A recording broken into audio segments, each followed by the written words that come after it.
Hai,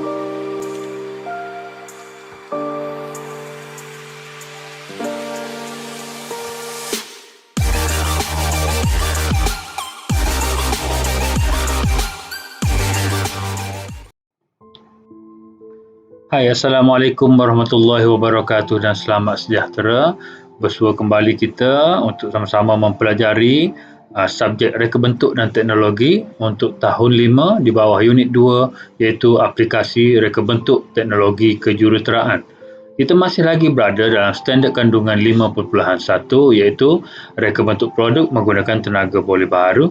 Serta standard pembelajaran hari ini ialah 5.1.3 melakar reka bentuk produk yang menggunakan tenaga boleh baharu serta 5.1.4 menilai lakaran yang dipilih dan membuat penambahbaikan. Okey, mari kita membina kipas solar. Okey, kamu boleh merujuk buku teks kamu pada muka surat 26. Okay. Sebelum kita melakar reka bentuk produk yang menggunakan tenaga boleh baharu, kita perlu mengenal pasti teknologi apa yang akan digunakan, sama ada menggunakan tenaga solar, hidro, angin, ombak, geoterma ataupun tenaga biogeosit. Okay. Jadi kita kena pasti dahulu supaya tenaga itu senang untuk kita janakan.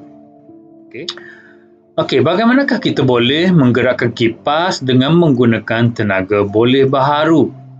Okey, kipas-kipas di sebelah ini, okey, yang kita tunjukkan dalam slide ini, bagaimanakah kipas ini boleh berpusing? Okey.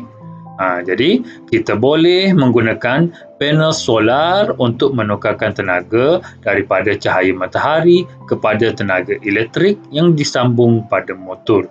Okey. Jadi terdapat beberapa panel solar. Okey, dalam gambar yang cikgu tunjukkan ini ada 3 kipas, ada juga 3 panel solar. Jadi tenaga boleh ditukarkan daripada tenaga matahari kepada tenaga elektrik dengan menggunakan panel solar ini. Okey.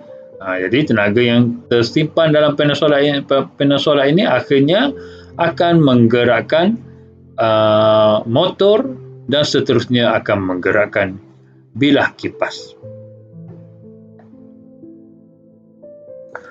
Okey, kalau kamu perhatikan, rajah yang cikgu tunjukkan ini merupakan rajah blok bilah kipas dengan menggunakan tenaga boleh baharu melalui panel solar.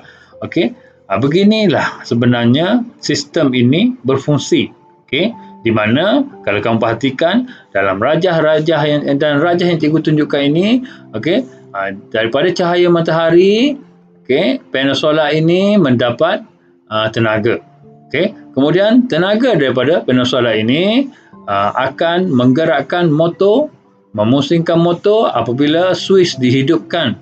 Okey, namun begitu apabila switch dimatikan, ia adalah sebaliknya lah. Okey, jadi apabila switch dihidupkan, panel solar tersebut akan membekalkan tenaga dan seterusnya menggerakkan motor, dan motor ini akhirnya akan menggerakkan bilah kipas, menjadikan bilah kipas berpusing. Beginilah sebenarnya sistem ini berfungsi. Baik, jadi yang pertama, kita haruslah melakar reka bentuk dahulu. Okey, sama seperti apa yang kita pelajari pada bab yang pertama, iaitu tentang artikel jahitan, begitu juga dengan bab ini kita haruslah melakukan lakaran reka bentuk. Jadi, setelah kita mengenal pasti produk yang akan dibuat, beberapa lakaran idea perlu dihasilkan. Kita boleh menghasilkan sekurang-kurangnya 2 lakaran idea jika projek ini dihasilkan secara individu, manakala jika ia dilakukan secara berkumpulan, setiap ahli perlu menyumbangkan 1 lakaran idea. Okey. Jadi kalau kamu nak hasilkan projek ini atau produk ini, hasilkan lakaran dahulu. Okey, buat lebih daripada 1 lakaran. Kerana apa?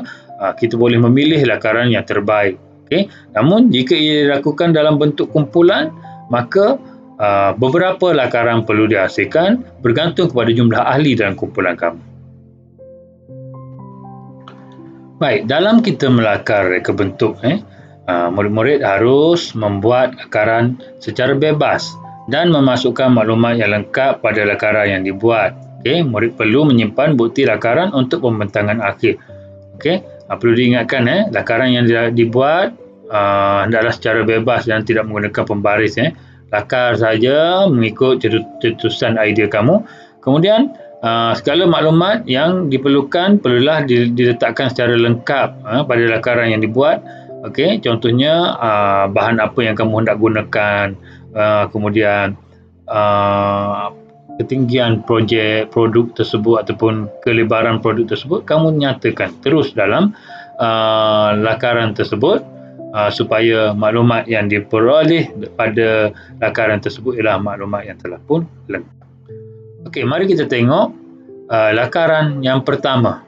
Okey, kalau kamu perhatikan lakaran yang pertama itu dibuat langkah demi langkah. Okay, kita nampak langkah pertama, langkah kedua, langkah ketiga dan barulah langkah keempat terhasilnya lakaran pertama ini. Okay, jadi maklumat yang terdapat pada lakaran satu juga kelihatan begitu lengkap sekali dengan bahan-bahan yang hendak digunakan untuk produk ini. Okay, kita nampak di situ panel solar, kedudukan panel solar di bahagian atas.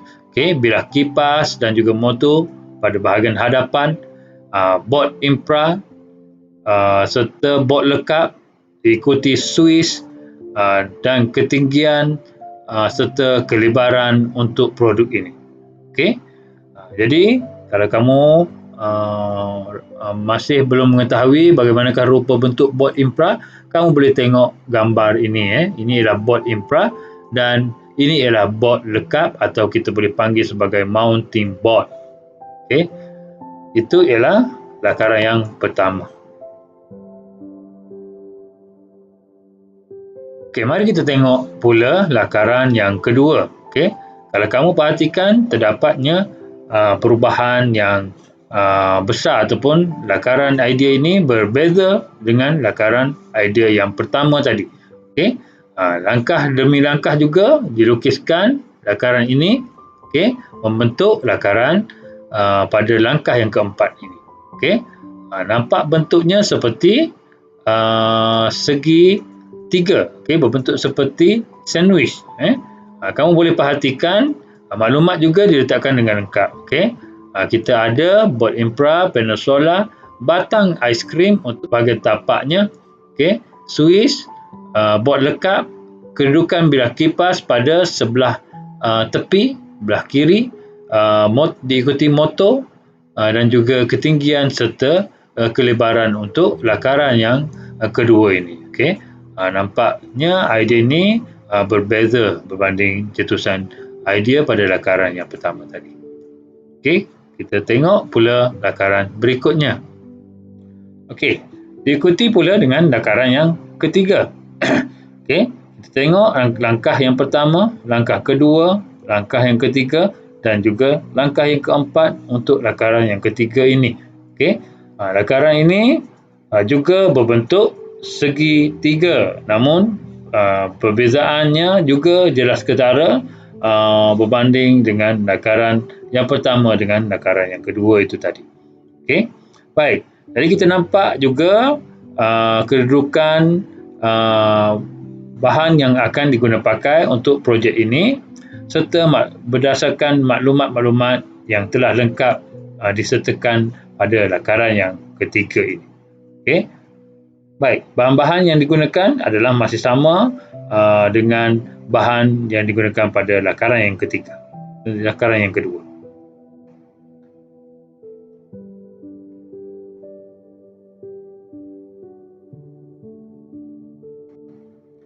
Jadi kita telah selesai membuat tiga idea lakaran untuk produk kipas solar.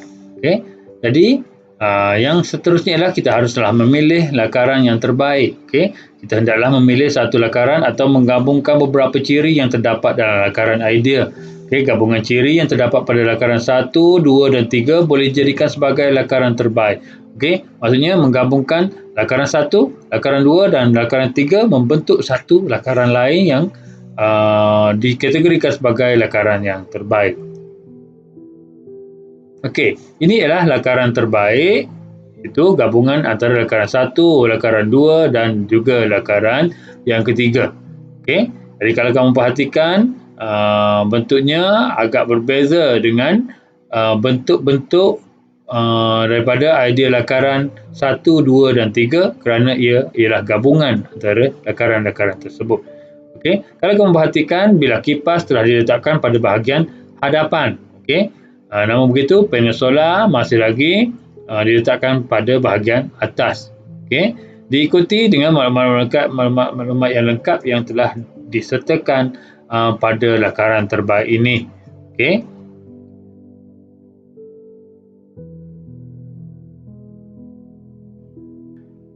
Okey.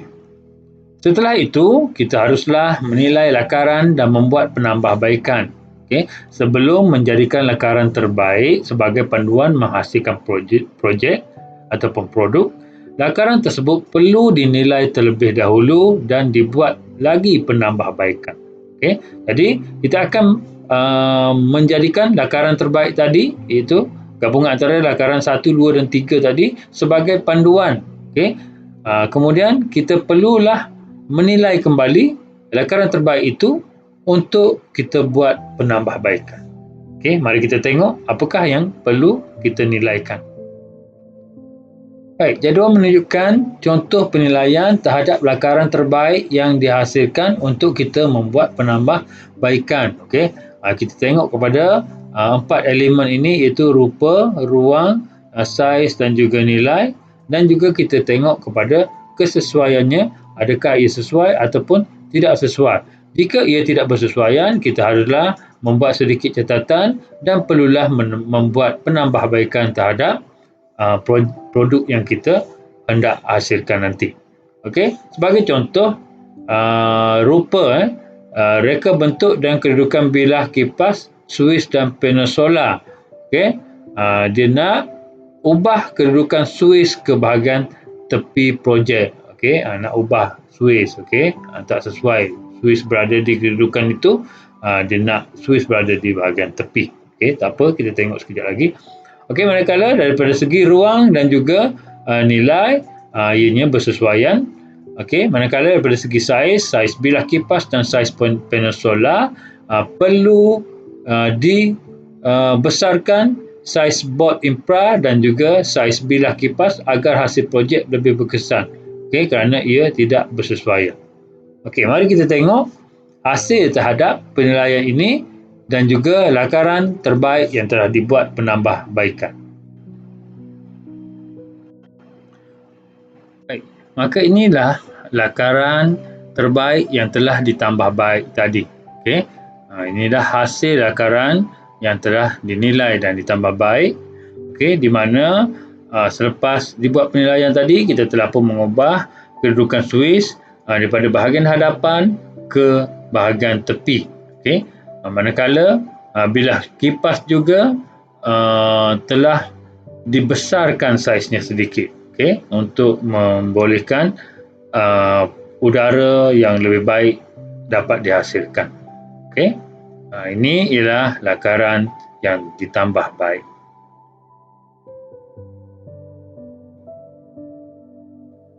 Baiklah, jadi kita telah pun selesai mempelajari tentang melakar, reka bentuk serta menilai dan juga membuat penambahbaikan terhadap reka bentuk yang kita hasilkan.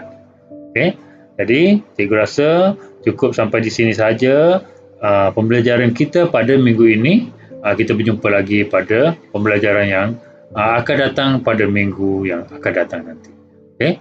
Assalamualaikum warahmatullahi taala wabarakatuh.